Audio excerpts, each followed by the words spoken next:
This is DeWalter Price with Channel 13's Evening News. A recent study from Texas found that 1 in 4 teenage girls ages 14 to 19 has a sexually transmitted disease, according to the first study of its kind for children of this age group. Tonight we're looking into our nation's sexual health education system to further investigate its effectiveness. We're here with Channel 13's very own Carl Johnson reporting from Chicago's Northwestern Medical Facility.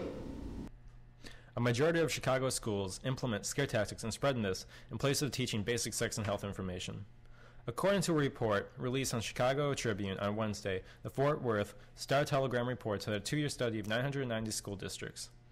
District policies and other materials from nearly all 1,031 public schools in the state found that 94% of the public schools use abstinence-only instructions and usually downplays or ignores contraception and health screenings, with 2% ignoring sex education entirely.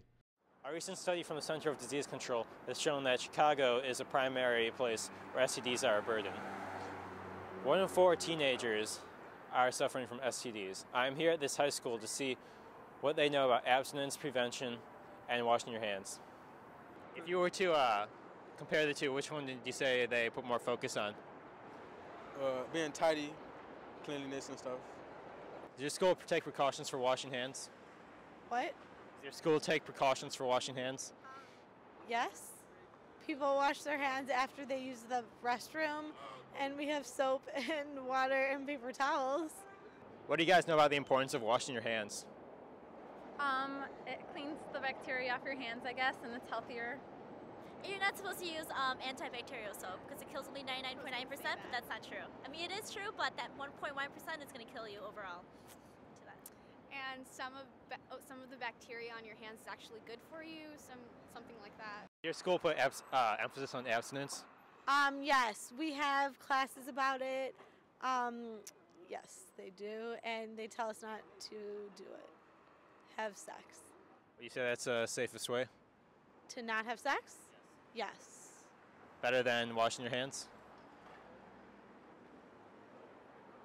I think they're both pretty, because if you don't wash your hands, you could get sick, but if you have sex, you can get an STD or something else. So I think they're both, you should do both. But if abstinence is not helping things out, what could be the answer? I visited the Northwestern Medical Facility Center, one of the finest in Chicago, to find out more. Could you tell us about some of the confusions that go on about preventing and with STDs and current diseases? Do you have any specific questions regarding the confusions? How do you prevent them best? You really have two general choices in terms of prevention. One would be abstinence, which doesn't always work, and then usage of condoms in order to or other barrier contraceptives to prevent the transmission of STDs. All right. Is there anything that people are told that really doesn't work? Well, specifically, oral contraceptives or other forms of spermicidals, those prevent infection, but they don't necessarily prevent transmission of STDs from one person to another. The only 100% effective way is abstinence, and then aside from that, the best would be barrier contraceptives like condoms.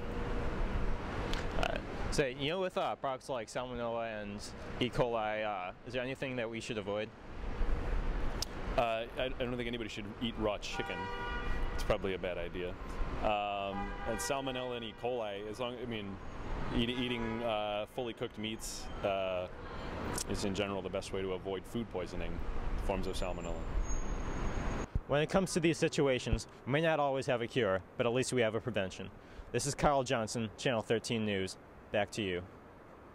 What is mind-numbingly frustrating about these statistics is that in almost every case, teenagers are told to practice safe sex by not having sex at all, when nearly 50% of teenagers ages 14 to 19 are already sexually active. For more information about this case, please visit our website at myspace.com/channel13news. Coming up, a special Channel 13 report on the rising population of the Chicago River whitefish. Stay tuned. This is DeWalter Price signing out.